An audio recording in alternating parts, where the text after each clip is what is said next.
Kristen mendapat pujian dalam Al-Quran dengan sebutan Ahlul Kitab. Apakah orang Kristen sekarang sama dengan orang Kristen zaman Nabi Muhammad SAW yang disebut dengan Ahlul Kitab? Kalau menurut Gus Dur, sama saja. Begini penjelasannya. Ya, shalom bagi kita semua dimanapun kita berada per saat ini. Kiranya kita semua tetap berada dalam keadaan sehat dan apapun yang merupakan aktivitas kita sepanjang hari ini, kiranya Tuhan Yesus memberkati. Dan kembali berjumpa lagi di channel kita ini, yaitu Zemayan Yasin. Terima kasih buat teman-teman semua dan juga persahabat yang sudah mendukung perkembangan channel ini dengan setia. Dan kiranya kita tetap menggunakannya untuk menjadi berkat bagi semua orang. Nah teman-teman, pada video kali ini saya membagikan kepada kita semua ada satu cuplikan video yang dimana isinya itu merupakan penjelasan tentang Kristen yang saat ini dan juga Kristen yang ada di abad ke-7 Masehi atau di zaman Nabi Muhammad.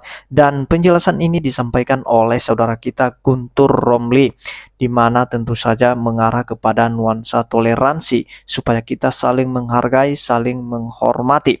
Dan tentu saja juga teman-teman, dia mengambil beberapa dalil bahwa orang Kristen itu sebenarnya dimuliakan di dalam Al-Quran. Itu penjelasannya dan kita akan menyimak videonya yang berikut ini. Orang Kristen mendapat pujian dalam Al-Quran dengan sebutan Ahlul Kitab. Apakah orang Kristen sekarang sama dengan orang Kristen zaman Nabi Muhammad SAW yang disebut dengan Ahlul Kitab?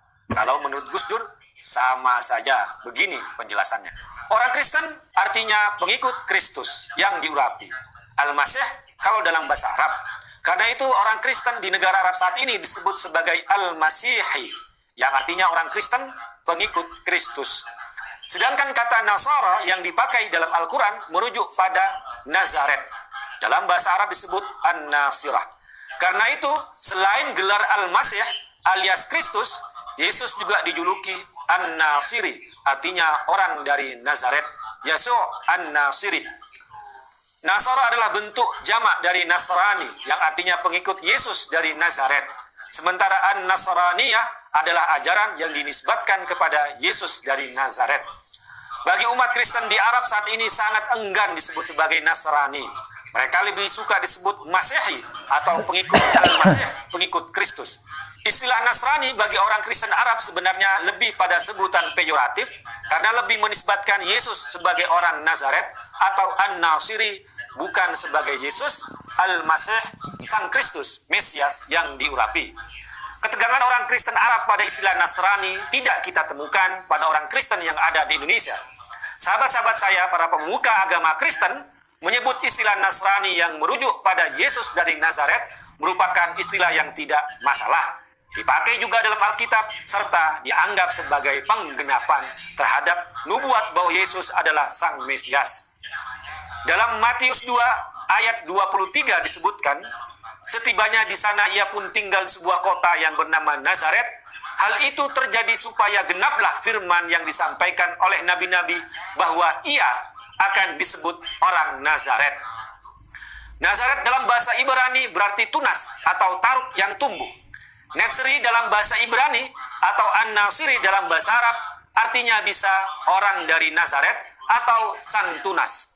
Yesus adalah tunas yang keluar dari tunggul Isai, ayah Raja Daud, dan taruk yang tumbuh dari pangkalnya akan berbuah, sebagaimana dinubuatkan oleh Nabi Yesaya dalam kitabnya pasal 11 ayat 1. Namun apapun sebutannya, baik Kristen dan Nasrani maksudnya adalah sama, pengikut Yesus Al-Masih, Kristus, atau Yesus An-Nasiri, orang Nazaret, atau Yesus Sang Tunas. Orang Kristen dalam Al-Quran disebut dengan bentuk jamaknya An-Nasara, orang-orang Nasrani yang dijanjikan keselamatan selama beriman kepada Allah, hari akhir, dan berbuat baik, bersama juga orang-orang Yahudi dan orang-orang Sabi'in. Innal ladzina amanu wal ladzina hadu wan nasara was sabiina man amana billahi wal yaumil akhir wa amila shalihan falahum ajruhum 'inda rabbihim wala khaufun 'alaihim wala hum yahzanun. Sungguh mereka yang beriman, orang Islam, mereka yang menganut agama Yahudi, orang Kristen dan Sabi'in, siapa saja yang beriman pada Allah dan hari akhir serta melakukan kebaikan, bagi mereka ada pahala pada Allah. Tiada mereka perlu dikhawatirkan dan tiada mereka berduka cita. Quran Surat Al-Baqarah ayat 62. Janji ini ditegaskan kembali dengan redaksi yang hampir sama dalam Surat Al-Ma'idah ayat 69. Orang Kristen disebut dalam Al-Quran dengan Ahlul Injil yang dinisbatkan pada kitab suci mereka, Injil.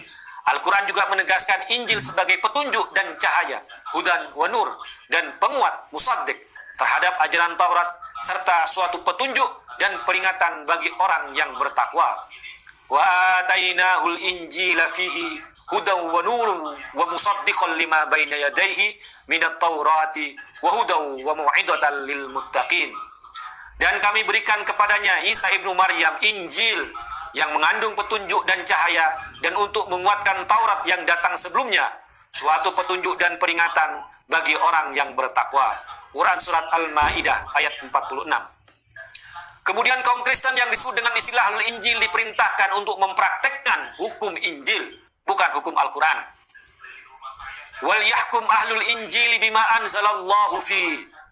Hendaklah orang yang berpegang pada Injil memutuskan perkara menurut apa yang diturunkan Allah di dalamnya. Quran Surat Al-Ma'idah ayat 47. Orang Kristen disebut sebagai Ahlul Kitab yang diakui dalam bidang sosial, politik, dan soal makanan dan pernikahan. Dari Ahlul Kitab termasuk sembelihannya halal bagi orang Muslim, dan diperbolehkan menikahi perempuan Ahlul Kitab yang disamakan dengan perempuan Muslim, Muslimah yang menjaga kehormatannya. Dalam Surat Al-Ma'idah ayat 5. Sebagai Ahlul Kitab, maka Islam mengakui kesucian rumah-rumah ibadah dengan memberikan bukti dan tegas bahwa perjuangan senjata yang sering disebut dengan jihad disyariatkan untuk memelihara kesucian rumah-rumah ibadah itu. Walaula daf'ullahin nasa ba'dahum bi ba'din lahuddimat sawami'u wa bi'u wa salawatu wa masajidu yudhkaru fiha ismullahi katsira. Sekiranya Allah tiada menolak keganasan antara manusia, pastilah telah diruntuhkan biara-biara Nasrani, gereja-gereja dan sinagog-sinagog orang Yahudi, serta masjid-masjid di mana nama Allah banyak disebut di dalamnya. Quran Surat Al-Hajj ayat 40. Secara khusus dan spesial, orang Kristen dibedakan dengan orang Yahudi dan orang musyrik Mekah di zamannya yang sangat memusuhi orang Islam. Sementara orang Kristen disebutkan lebih mencintai orang Islam. Wala tajidanna aqrabahum mawaddatan lil ladzina amanu alladzina qalu inna nasara. Dan pasti akan kamu dapati orang yang paling dekat cintanya dengan orang-orang yang beriman, orang-orang Islam, ialah orang-orang yang berkata, sesungguhnya kami adalah orang-orang Nasrani. Quran Surat Al-Ma'idah ayat 82. Fakta sejarah juga tidak ada permusuhan, apalagi peperangan di zaman Nabi Muhammad SAW dengan orang-orang Kristen. Sewaktu Nabi Muhammad SAW bersama pengikutnya dimusuhi oleh orang-orang sendiri, kaum musyrik di Mekah. Ada 2 kali rombongan umat Islam di Mekah yang hijrah, pindah, dan minta suaka politik kepada Raja Najasyi yang memeluk Kristen di negara Habasyah, Abisinia atau Ethiopia saat ini.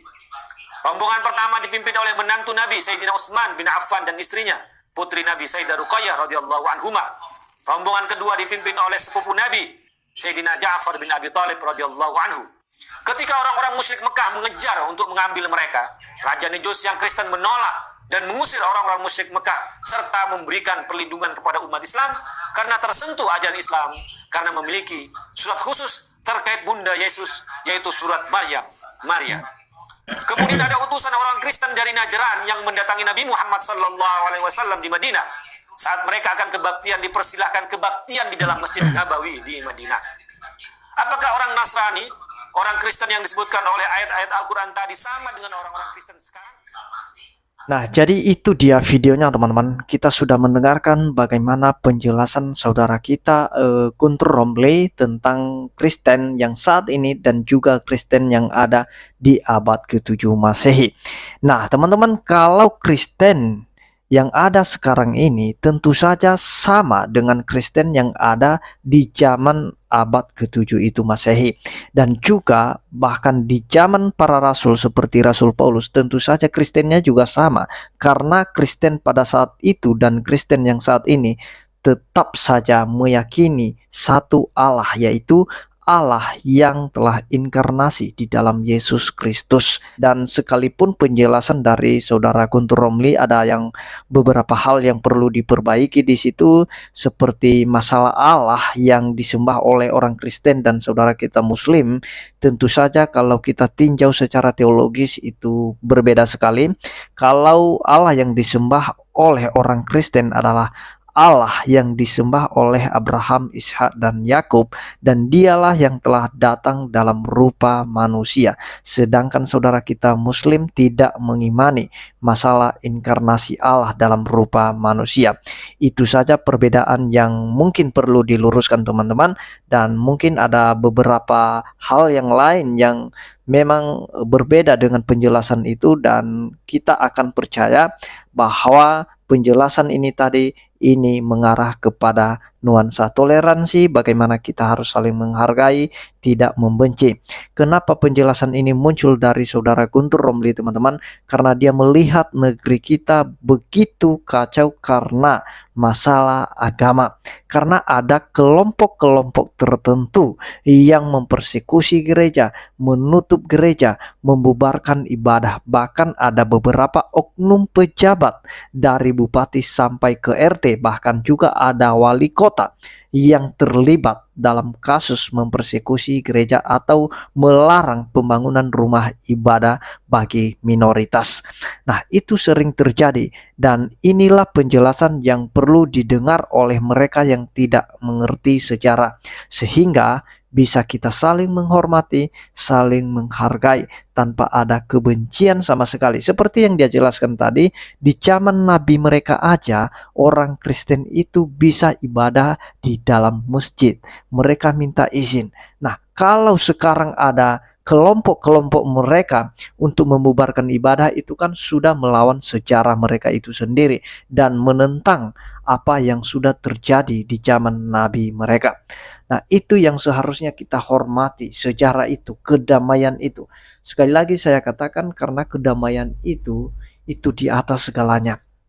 Jadi kalau kita sudah memiliki kedamaian, khususnya di negeri kita ini, tentu saja kita harmonis antar umat beragama. Tidak ada yang saling memfitnah, menuduh, mengkafir-kafirkan. Tidak ada lagi kalau kita membangun hubungan yang harmonis. Nah, jadi itu yang perlu saya sampaikan teman-teman.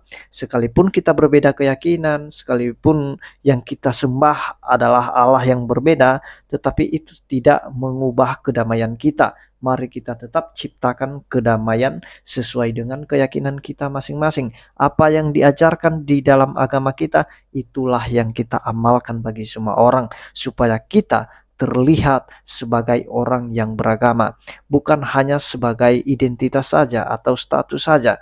Kalau kita ini orang yang punya agama, sedangkan agama itu sendiri adalah untuk menertibkan manusia supaya tidak kacau atau supaya tetap damai. Nah, jadi itu dia teman-teman, kiranya Tuhan Yesus memberkati kita semua. Shalom.